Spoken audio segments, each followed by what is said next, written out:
Hi, it's Pastor Paul L. Anderson here at the Fountain of Raleigh Fellowship, where we believe God's blessings never stop flowing. It is Marvelous Monday. Before we begin this week with all these new devotionals, I want to pause and say happy belated birthday to my nephew, Nico. God bless you, brother. We appreciate you and all the great work that you have done in serving our country, as well as doing the great work you do of being such a wonderful leader in our family. God bless you. Hey, today I want to invite you to look with me at 1 Samuel, the 23rd chapter. A very powerful message, a message that we begin to see as we pursue this saga in this life of David. Well, David is now in a very unique situation that Saul is still pursuing him. Saul has this all-out vengeance against David that comes truly through and by his jealousy and by his rage. Now we find itself in 1 Samuel, the 23rd chapter, beginning at verse 15. So David and his men, they have now gone hiding. David doesn't want to fight Saul because David honors him as the king. David renews his relationship with Jonathan, who is the son of Saul, who they both had a pact and a relationship that they would be there for and with each other.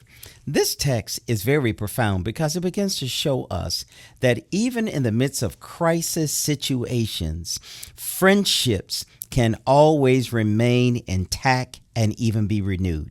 Well, David and Jonathan had such a friendship and a relationship that they promised they would never betray each other. They said that as young boys, and it stands still even as they are grown-ups. They are men in the time of our text.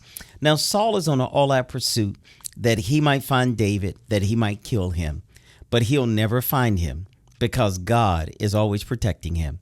My brothers and sisters, this becomes a powerful message to all of us.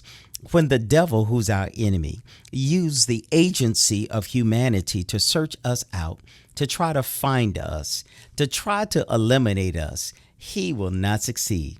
Because if God's on your side, no devil in hell, nor any human on earth can stand against you.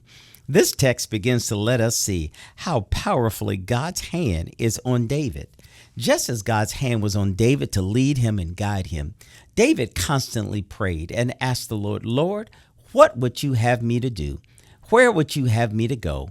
How do I respond to this situation and this circumstance? This is a very powerful message for all of us that we need to learn to respond in the very same way.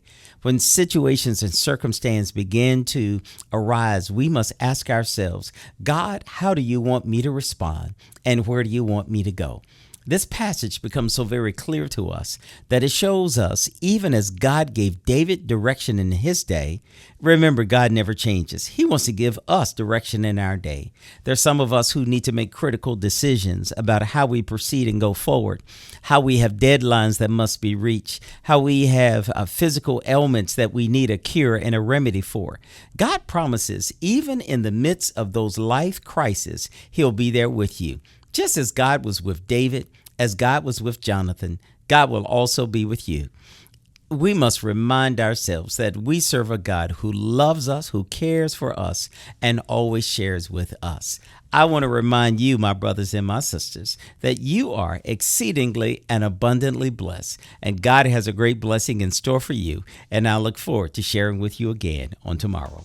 To sow a seed to the Fountain of Raleigh Fellowship, visit our newly redesigned website, thefountainofraleigh.org, and select Sow a Seed from the homepage. Also, giving has been made easier with the new Fountain of Raleigh app, available now in the Apple App Store and Google Play Store.